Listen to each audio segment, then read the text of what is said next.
What's up, everybody? Welcome back to the channel. Today, we're going to be reacting to this Robert Morris situation. He's a mega pastor out of the state of Texas. He's gotten in a little bit of trouble, but even though this seemed to be a big case, I haven't heard anything about it. This is my first time hearing something about this. Like, literally, I was just scrolling through the news, saw this, was like, let me check this out. But, only thing we hear about is P. Diddy. P. Diddy this, P. Diddy that, Jay-Z.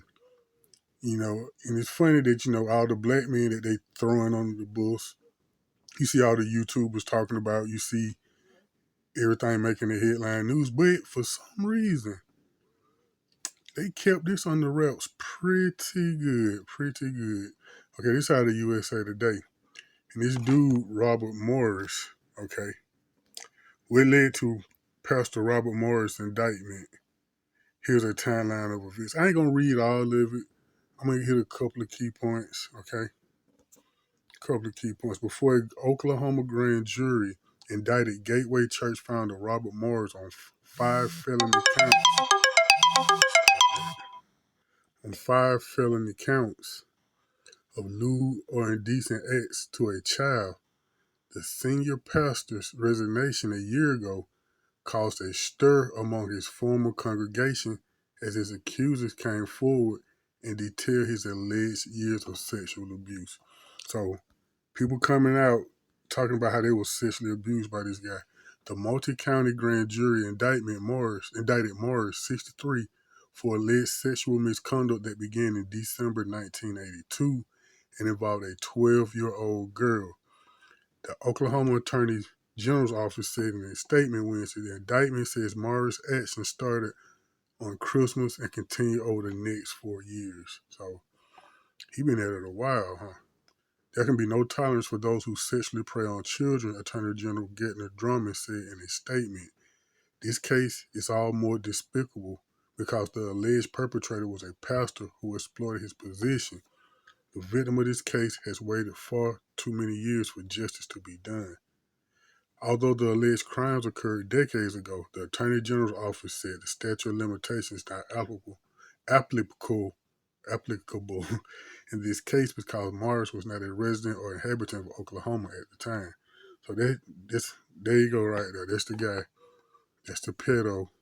Okay, one of these YouTubers who be catching dudes or EDF be catching dudes be faking like they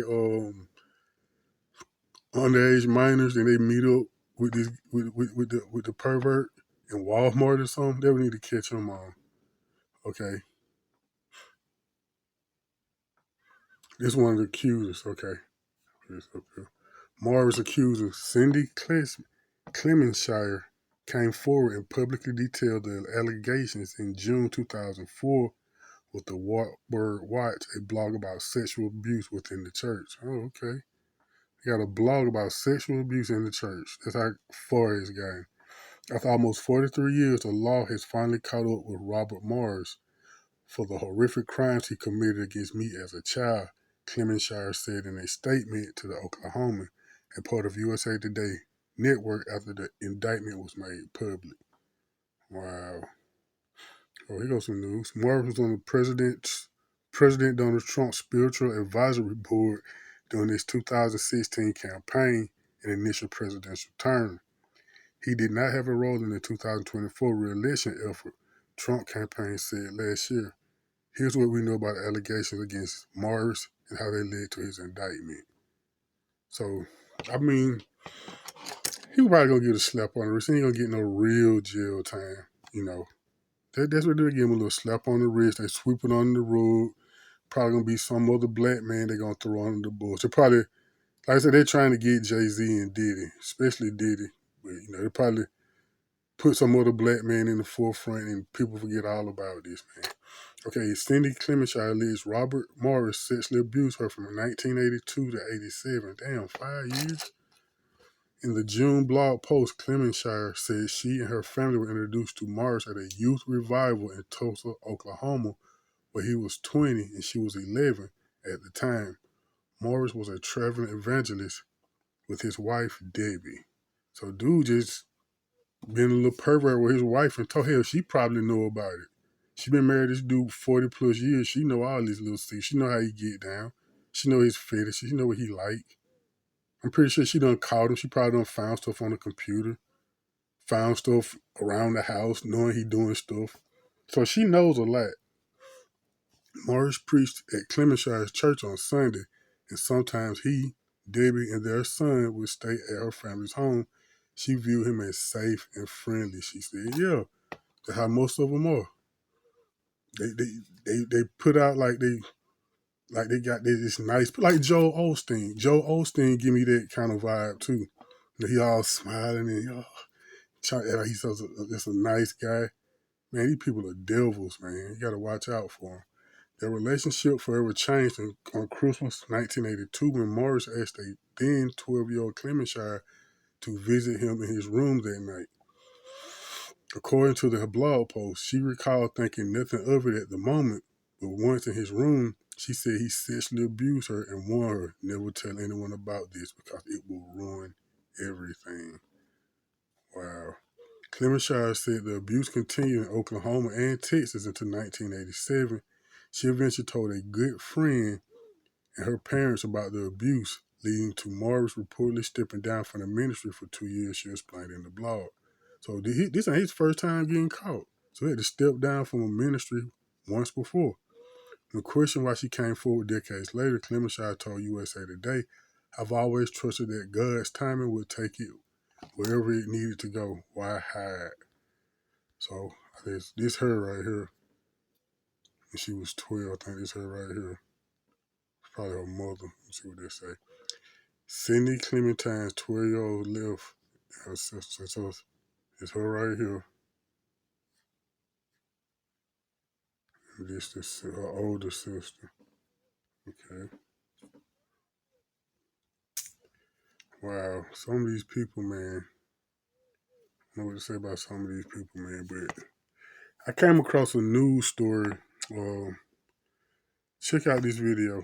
Of one of North Texas's most prominent megachurches is facing child sex charges. Hello, everybody. I'm Heather Hayes. And I'm Steve Eager. It's 9 o'clock. An Oklahoma grand jury indicted Gateway Church founder Robert Morris on 5 felony counts. The allegations emerged in June of last year when the Christian Post published a woman's story alleging she was abused by Morris starting at the age of 12. The church first said it was aware of Morris's past, quote, moral failure, then later said it did not know her age, the victim's age, or the extent of the abuse. 3 days later, Morris resigned from Gateway. In November, Gateway announced it removed multiple elders who knew the victim's age at the time of the abuse, and now Morris is facing those criminal charges. Casey Stiegel in studio with the developing story. Casey. Yeah, good evening. This was a case that garnered national attention last summer and brought down the man who founded one of the largest mega churches in the country. But tonight, disgraced pastor Robert Morris faces more than embarrassing accusations. He's now staring down felony charges for his alleged misconduct. The 5-page multi-county grand jury indictment from Oklahoma contains disturbing details, outlining 5 separate counts of lewd or indecent acts to a child, starting on or about Christmas Day, 1982, stating Robert Preston Morris, quote, did intentionally touch or feel with his hand the body or private parts of CC, who was 12 years old at the time.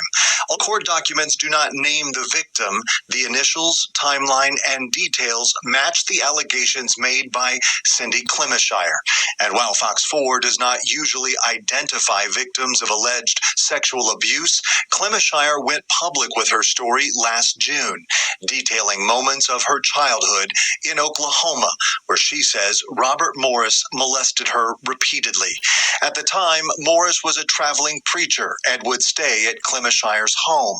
Aside from 2 alleged crimes in 1982, the indictment outlines similar instances in January of 1983 and 1985.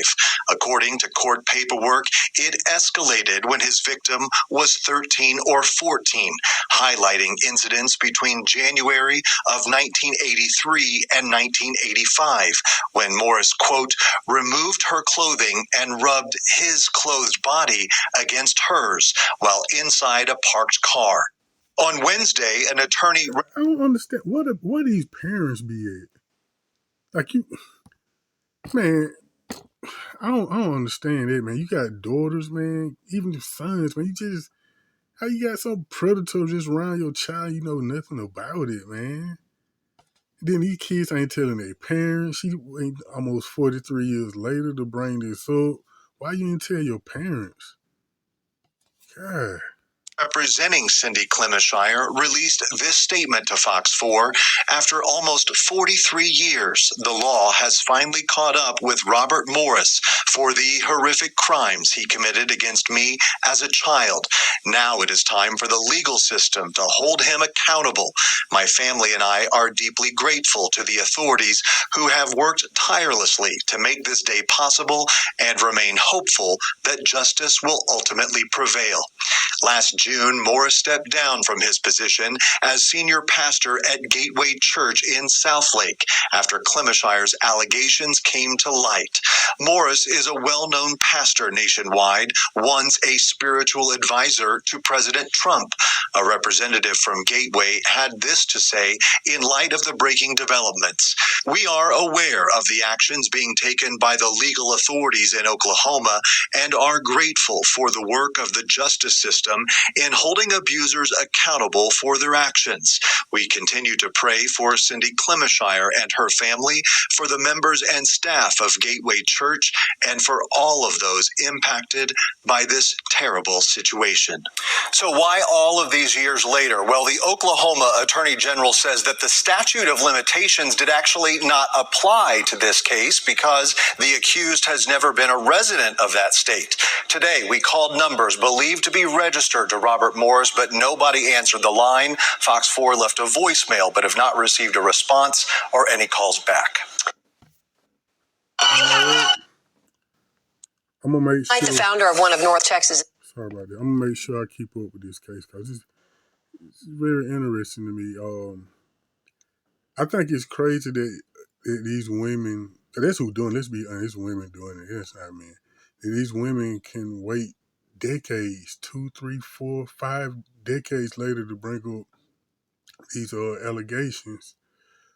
But like I said, I'm gonna keep up with this case because I'm interested to see how it goes because we know how they did Bill Cosby. You know, Bill Cosby had women claim stuff from 40, 50 years ago, and you see what happened with him. R. Kelly, they're trying to do it with Diddy. But I'm gonna keep up with, so you're gonna be seeing updates on this case as they come out, as they develop. I'm interested to see how this plays out. I'm interested to see if they're gonna sweep it under the rug, which I think they're gonna do. I think they're gonna sweep it under the rug, and when it's all said and done, he won't do any prison time anyway. So, like I said, I'm gonna keep up with this case. So, like the video, subscribe to the channel, and I'll catch you next video. Peace.